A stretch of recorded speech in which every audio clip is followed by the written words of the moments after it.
Sukmawati sama, menyamakan azan, membandingkan azan dengan kidung. Itu sudah jadi tersangka. Ini apalagi dibandingkan, ditanding-tandingkan, dimisalkan dengan anjing yang najis mugaladoh. Nah itu harus mestinya diproses. Ini lebih parah dari Sukmawati, ini lebih parah dari Ahok, ini luar biasa.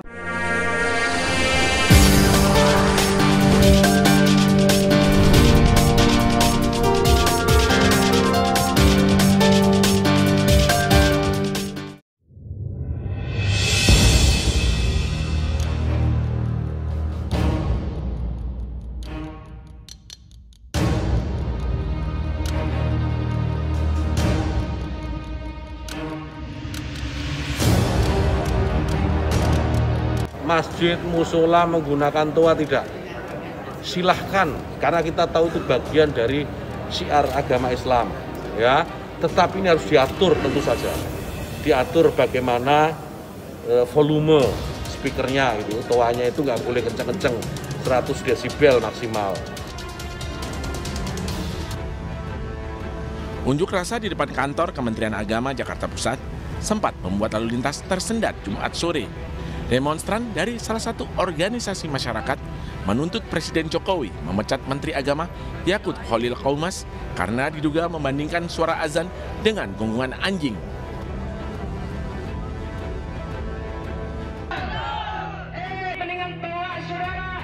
Ini ketidakmanfaatan, karena kita tahu, misalnya ya, kita tahu di daerah yang mayoritas Muslim. Hampir setiap 100 meter, 200 meter itu ada musola masjid. Ya, bayangkan kalau kemudian dalam waktu yang bersamaan mereka semua menyalakan toanya di atas, kayak apa? Itu bukan lagi syiar, tapi menjadi gangguan buat sekitarnya. Kita bayangkan lagi, kita ini Muslim, saya ini Muslim saya hidup di lingkungan non Muslim. Ya, kemudian rumah ibadah saudara-saudara kita non Muslim itu bunyikan toa sehari 5 kali. Dengan kenceng-kenceng secara bersamaan, itu rasanya bagaimana? Sementara itu, ratusan massa yang tergabung dalam umat Islam Karawang berunjuk rasa di depan kantor Kementerian Agama Karawang. Dalam aksinya, massa mengecam ucapan Menteri Agama yang memberikan perumpamaan suara gonggongan anjing terkait pengaturan suara azan. Menak kemarin kami sudah laporkan, kita dari Korlabi juga dari Kuhapapa, saya sebagai wakil ketua Kuhapapa juga saya dari Korlabi, kita kemarin sore udah laporkan, semua persyaratan sudah kita bawa, kemudian aplikasi peduli juga sudah beres, cuman ketika masuk sore katanya nggak bisa kalau nggak ada hasil swab. Sementara kita melihat ada sih swab, cuman dari pagi sampai jam 11. Artinya kita nggak bisa masuk, fasilitas swab sore udah nggak disediain. Begitu juga fasilitas swab nggak disediain, kita nggak bisa masuk. Jadi kita mesti swab sendiri. Nah, hari ini kebenaran masih bisa hari ini kebenaran masih ada bentrokan hari ini, mungkin besok akan kita kondisiin untuk kita bisa laporkan. Allah, mudah-mudahan paling lambat Senin. Masih melaporkan. Kita akan.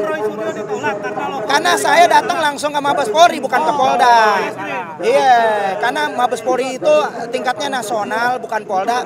Artinya lokus deliktinya dimanapun saja berada harus diterima Mabes Polri. Maka kita lihat aja. Nanti Mabes Polri sampai saat ini saya belum tahu udah ngelapor apa belum. Mudah-mudahan kita bisa terima. Kalau nggak terima ini ada apa gitu. Karena ini nggak ingat, ini ada jurisprudensinya. Sukmawati sama, menyamakan azan, membandingkan azan dengan kidung. Itu sudah jadi tersangka. Ini apalagi dibandingkan, ditanding-tandingkan, dimisalkan dengan anjing yang najis mugaladoh.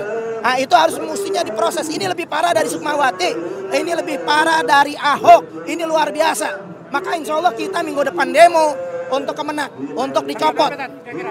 Minggu depan, Jumat lagi, habis Jumat insya Allah kita agendakan kita aksi Kemenak untuk kita bisa demo di sana, kita bisa tuntut. Kalau memang nggak diturunin berarti memang sudah dikondisikan Yakut oleh rezim ini menjadi pembuat gaduh, mengadu-adu domba anak bangsa, ini sangat berbahaya. Kenapa? Sama gabungan lagi. 212 GNPF, FPI, elemen 212 turun. Kali ini memang yang secara tertulis membuat pernyataan 3 organisasi. Selebihnya semuanya banyak. Elemen 212 banyak. Ada Bang Japar, ada pejabat, ada semuanya ada di sini. Ada Brigade 212, 411, Laskar 411 banyak. Tadi katanya lebih gawat dari Ahok, lebih Ya. bahaya, lebih. Iya, karena kenapa? Karena dibandingkan dengan anjing, gitu.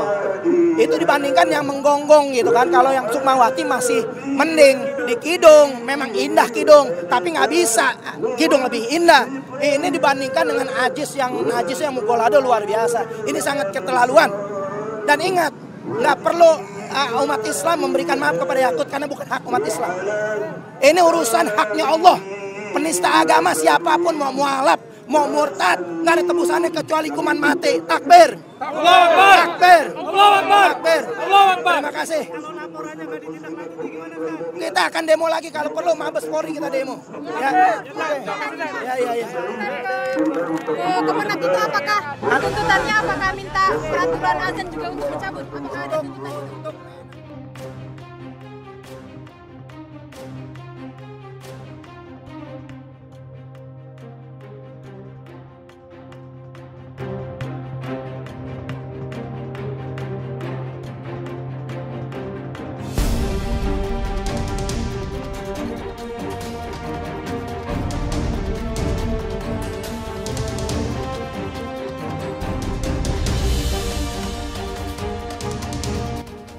Pernyataan Menteri Agama Yakut Kholil Qoumas, terkait aturan volume suara azan, demi kenyamanan antar umat beragama, kini kian memanas.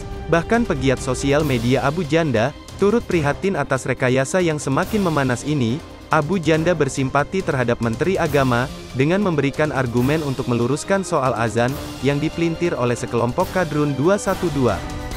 Jadi gini ya, pertama saya anggota Banser, dan di Banser kita dididik militer, jadi kita punya jiwa korsa. Gus Yakut itu adalah panglima saya di Banser, jadi tentu saja saya akan bela beliau. Meski saya juga perlu kritik, karena menurut saya pemilihan diksi beliau memang kurang bijak, sehingga memberikan celah bagi musuh politik untuk menggoreng sampai gaduh seperti ini. Setelah saya simak lagi videonya, ternyata Gus Yakut tidak mengatakan satupun kata azan. Tidak ada satupun kata azan. Yang beliau maksud adalah penyalahgunaan toa, misalnya pengajian anak-anak bersuara parau yang disembur sama toa di waktu orang-orang istirahat. Jadi Gus Yakut tidak sedang membandingkan suara azan dengan suara anjing menggonggong. Lalu siapa yang membandingkan suara azan dengan suara anjing menggonggong? Yaitulah musuh-musuh politik tadi, yang akhirnya membuat kalian semua ikut marah ke Gus Yakut karena termakan gorengan tadi. Kedua, kalau saja yang bicara itu kawan mereka, misal Rizik yang bicara seperti itu, garansi 100% mereka tidak akan marah.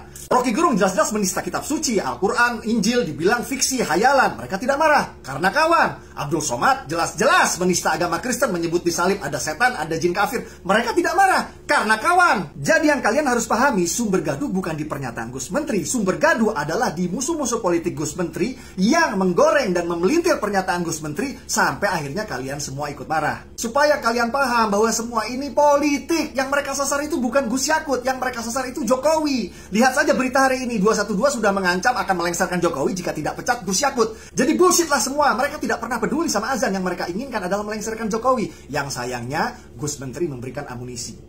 Ini pernyataan Menteri Agama Yakut Kholil Qoumas membandingkan suara azan dengan gonggongan anjing. Padahal Menteri Agama tidak menyebut azan sama sekali. 2. Pemotongan pernyataan Menteri Agama Yakut Kholil Qoumas menjadi 30 detik yang aslinya 2 menit 50 detik, padahal video di Twitter bisa mengunggah 2 menit 20 detik. Ketiga, menuduh Menteri Agama Yakut Kholil Qoumas melakukan penodaan agama dengan ancaman laporan polisi 156A yang berdasarkan dari opini yang dibuat oleh Roy Suryo sendiri. Kelakuan Roy Suryo ini bisa disamakan dengan kasus Buniani yang memotong video pernyataan Ahok dan membuat caption yang tendensius, atau juga yang memotong video Jenderal Dudung dengan narasi. Ya, suara-suara ini, apapun suara itu ya, ini harus kita atur supaya tidak menjadi gangguan. Ya, speaker di musola, masjid, monggo dipakai, silahkan dipakai. Tetapi tolong diatur agar tidak ada yang merasa terganggu. Agar niat menggunakan toa, menggunakan speaker sebagai sarana, sebagai wasilah.